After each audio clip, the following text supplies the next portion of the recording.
여러분, 아브라함이 길을 떠났습니다. 하나님의 약속만 믿고 따라갔습니다. 하나님의 말씀 따라 길을 떠났습니다. 그 하나님의 말씀 따라간 여정 가운데서 오늘 생긴 일입니다. 가나안 땅을 그의 조카 롯과 함께 그가 함께 동행하고 있었습니다. 아브라함은 이미 큰 부자였습니다. 창세기 13장 2절을 보시면요, 아브라함에게 가축과 은과 금이 풍부했다 이렇게 기록하고 있습니다.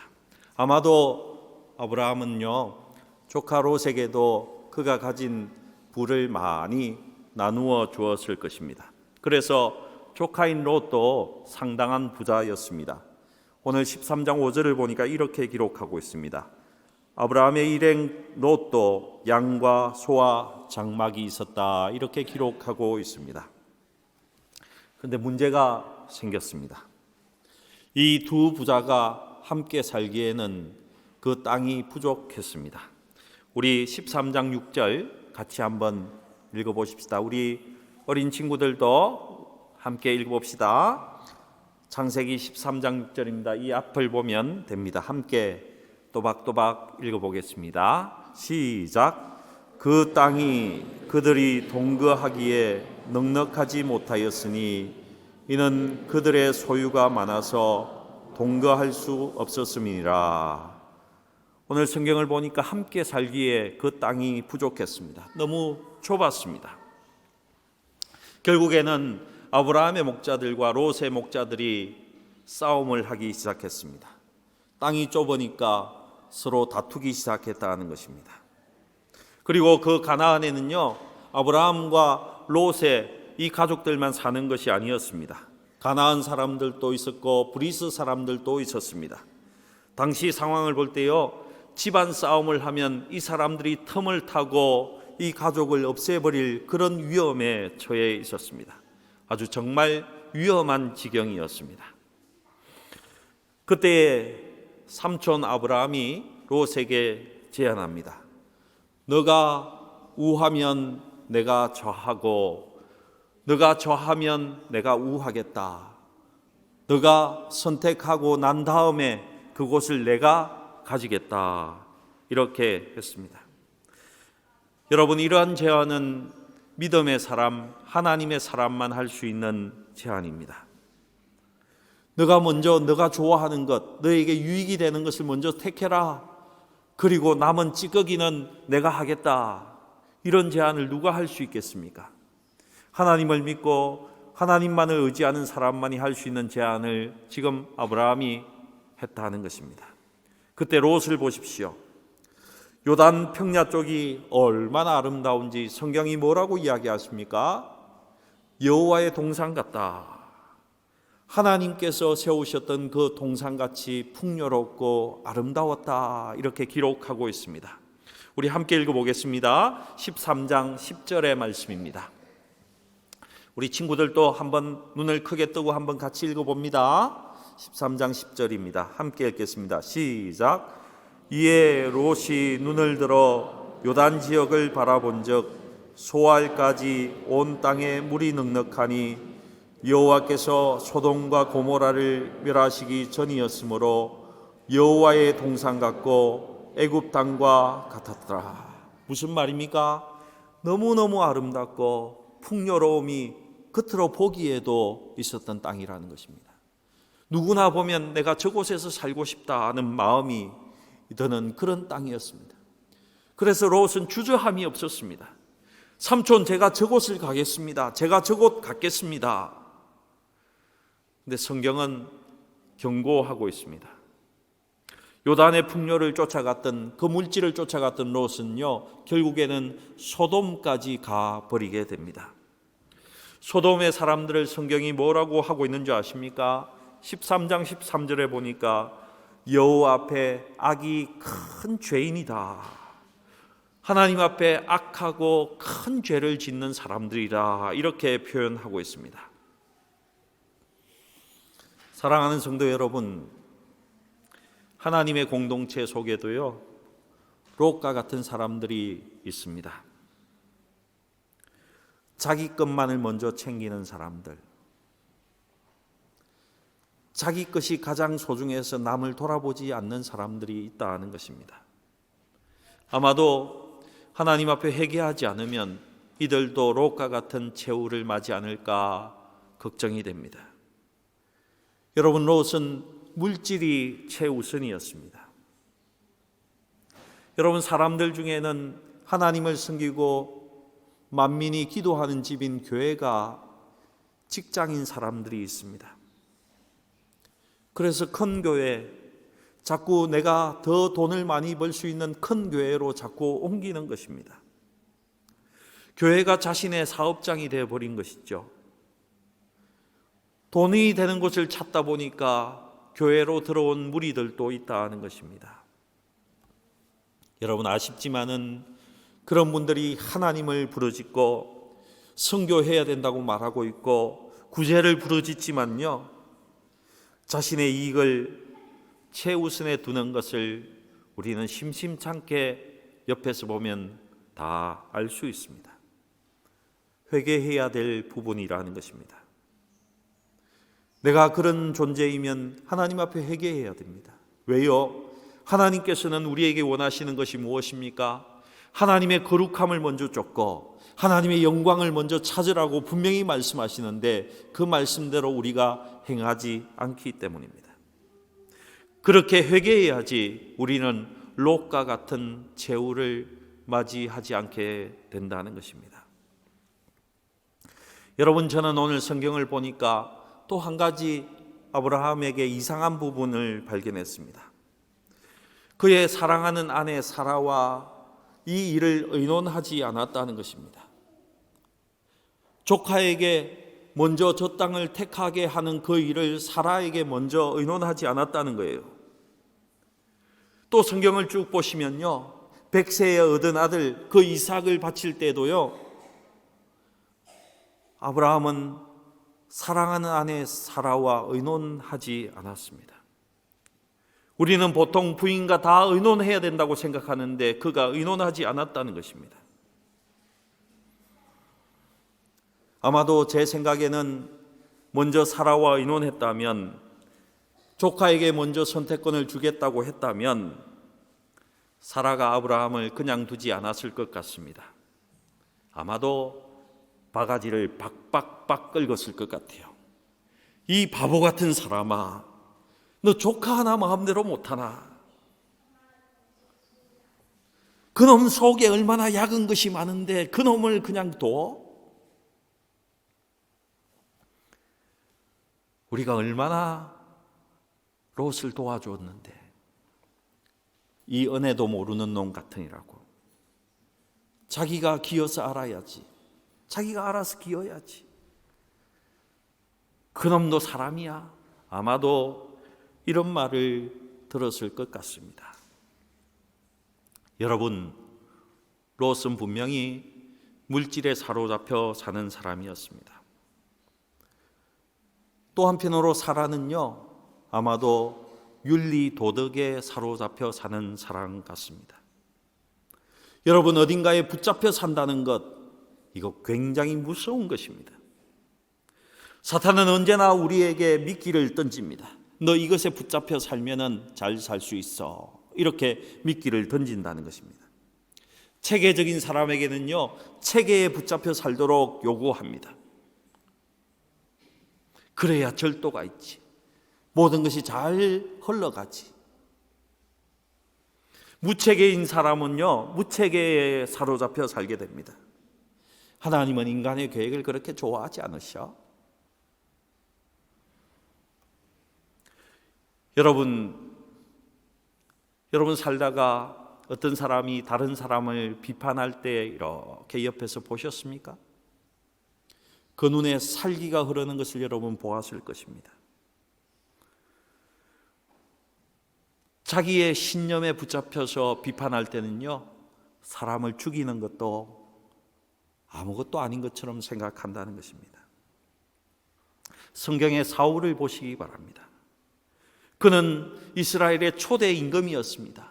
하나님께서 기름 부으신 자였습니다. 처음에는 부끄러워서 장독 뒤에 숨었던 그런 사람이었습니다. 성경은 아주 순진한 사람이라고 말하고 있습니다. 저는 이 일을 감당할 수 없습니다 라고 이야기했던 사람입니다.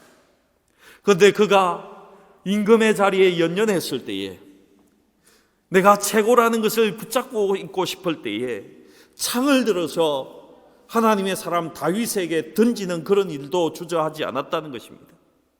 그는 다윗을 잡기 위해서 3,000명의 군사를 풀기도 아까워하지 않았다는 것입니다.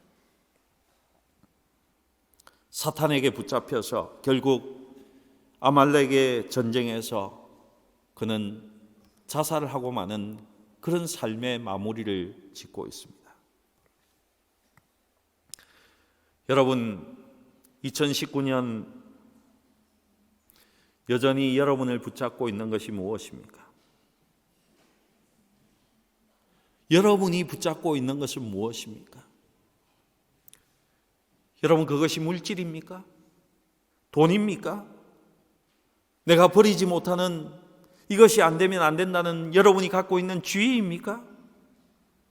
여러분, 체계에 붙잡혀 삽니까? 법에 붙잡혀 삽니까? 아니면 무체계와 무법으로 살아도 괜찮다고 그렇게 생각하십니까? 여러분, 저는 여러분에게 오늘 도전합니다. 여러분이 붙잡고 있는 그것이 무엇이든지 간에 다 놓으시기 바랍니다. 하나님이 아닌 것에 붙잡혀 있는 것은요, 다 놓으시기 바랍니다. 여러분의 이성입니까? 여러분의 지혜입니까? 인간적인 경험입니까? 다 놓아버리시기 바랍니다. 하나님 아닌 것, 하나님을 의지하지 않는 그 모든 것은 오늘 다 놓아버리시라는 것입니다. 혹시 두려움이 여러분을 붙잡고 있습니까? 예수 이름으로 자유하시기 바랍니다. 여러분께서 걱정, 근심으로 그곳에 붙잡혀 있습니까? 예수 이름으로 근심과 걱정으로부터 자유하시기 바랍니다. 물질입니까? 여러분 직장입니까? 학위입니까? 그런 세상에 붙잡힌 것으로부터는 주님의 이름으로 여러분 자유를 얻으시기 바랍니다. 교회 공동체 안에도 물질에 사로잡혀 사는 사람, 롯과 같은 사람이 있습니다. 걱정, 근심과 내 자리와 욕정과 욕심과 윤리에 붙잡혀 사는 사람도 있습니다. 여러분 자유하십시오. 놓아버리십시오. 그리고 성령 하나님의 인도를 받으시기 바랍니다. 하나님께 붙잡혀 사시기 바랍니다. 하나님만을 의지하시기 바랍니다. 그래서 우리의 인생은 하나님이 원하시는 대로, 우리의 교회는 성령이 원하는 대로 하나님의 말씀의 등불을 따라서 하나님께 붙잡혀 사시는 저와 여러분이 되기를 주님의 이름으로 축복합니다. 여러분, 롯이 떠난 후에 하나님께서 아브라함에게 말씀합니다. 눈을 들어서 동서남북을 보아라. 내가 이 땅을 너희에게, 너의 자손 후대에게 영원히 주리라. 너의 자손을 땅의 티끌같이, 먼지와도 같이 많이 내가 주겠다. 여러분, 이 말씀 언제 주신지 압니까? 아브라함이 자식이 한 명도 없을 때에 하나님은 아브라함에게 약속하십니다. 저와 여러분에게도, 우리 교회 가운데에도 전혀 이루어지지 않을 것 같은 그런 것들, 하나님이 약속하신 것들이 있습니다. 왜 그런 줄 아십니까? 저와 여러분은 할 수 없지만은 하나님만이 할 수 있기 때문에 그렇습니다. 하나님만이 할 수 있기 때문에. 인간 아브라함을 통해서 하나님은 그 하나님의 약속을, 말씀을 이루셨습니다. 이스라엘 족속뿐만이 아니라 전 세계에 흩어진 예수 믿는 그 모든 사람을 통해서 하나님의 자녀로, 아브라함의 후손으로 불러주셨으니까 얼마나 큰 민족을 이루었습니까? 하나님이 하십니다. 여러분, 하나님만이 하십니다. 사랑하는 성도 여러분, 벌써 2019년의 막바지에 이르렀습니다. 여러분, 저는 오늘 하나님께서 이 새해가 밝았을 때에 여러분에게 주신 약속의 말씀이 무엇인지 한번 기억해 보라고 말씀드리고 싶습니다. 하나님께서 분명 여러분에게 약속하신 말씀이 있을 것입니다. 그것을 붙들고 여러분은 2019년을 시작했을 것입니다. 여러분, 오늘 축복합니다.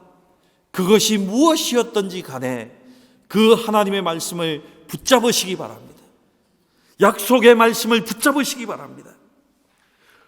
목사님, 지금 그거는 완전히 불가능해졌어요. 이제 2달밖에 남지 않았는데요. 어떻게 이루어져요?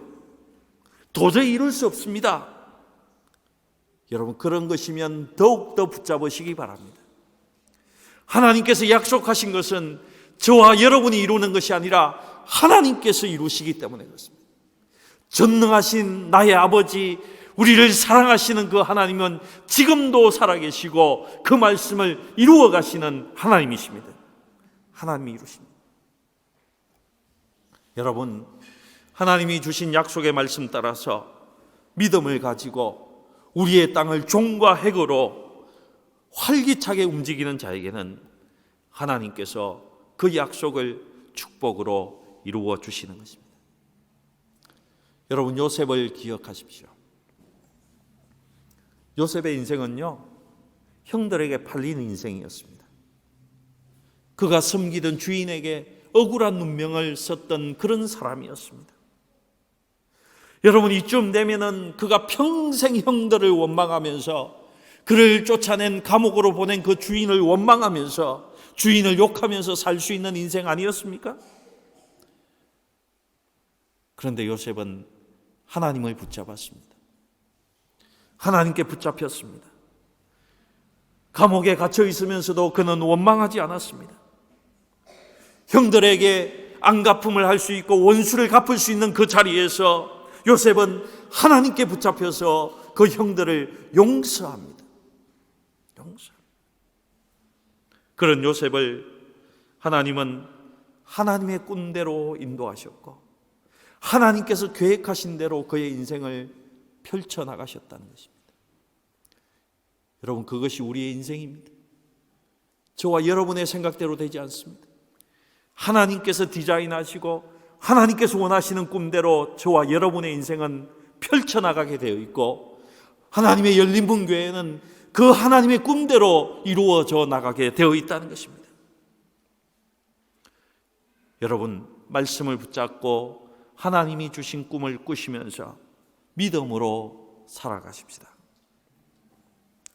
2019년이 다 지나가고 있지만 나에게 주신 약속하신 그 하나님의 말씀을 기억하면서 말씀을 붙잡고 하나님은 나를 붙잡는 그런 역사로 살아가십시다. 여러분, 하나님의 꿈을 보십시오. 이렇게 그냥 저와 여러분만 보지 마시고요, 눈물을 조금만 들어서 하나님, 살아계신 하나님이 꿈꾸게 하시는 꿈을 꾸시기 바랍니다. 하나님을 보세요, 여러분. 하나님을 보시기 바랍니다. 그리고 하나님의 눈으로 세상을 보시기 바랍니다. 물질과 자리의 욕심과 어두움에서 여러분 자유하시기 바랍니다. 우리 아이들에게 축복합니다. 우리 아이들, 특별히 어린 아이들, 하나님의 꿈을 꾸시기 바랍니다. 어릴 때부터 하나님의 눈을 가지고 세상을 볼 수 있기를 축복합니다. 여러분, 이렇게 고백할 수밖에 없습니다. 모든 것이 하나님의 은혜입니다. 모든 것을 하나님이 이루셨습니다. 하나님이 이루시고 계십니다. 하나님께서 이루실 것입니다. 여러분, 우리 인생을 통해서, 우리 열린문 교회를 통해서 하나님의 꿈을, 하나님께서 기뻐하시는, 하나님 원하시는 것을 꼭 이루어 드릴 수 있기를 주님의 이름으로 축복합니다. 기도하시겠습니다. 전능하신 하나님, 감사합니다. 우리에게 하나님이 지금 내 옆에 계심을 알게 하시고 그 하나님께 가까이 가게 하시고 하나님의 주신 그 꿈을 가지고, 약속의 말씀을 가지고, 그 약속의 말씀을 내 인생의 등불로 삼아서 살아갈 수 있는 인생으로, 하나님 믿음의 인생으로 삼아주셔서 감사합니다. 하나님, 우리가 세상으로 눈 돌리지 않게 하시옵소서. 하나님, 세상 사람들의 지혜로 살아가지 않게 하시옵소서. 하나님, 인간의 욕정과 욕망과 그 자리에 붙잡혀서 살지 않도록 도와주시옵소서. 오직 하나님만 의지하게 하시고, 내 인생과 우리의 공동체의 인생이 오직 하나님의 꿈만 이루어드리는, 하나님의 시각과 하나님의 눈을 가지고 살아가는, 믿음으로 승리하는, 믿음과 소망과 사랑이 근본이 된 그 관계 속에서 하나님만을 높이는 귀한 하나님의 교회, 하나님의 자녀가 될 수 있도록 인도하여 주시옵소서. 하나님께 감사드리며 우리 구주 예수님의 이름으로 기도드리옵나이다. 아멘.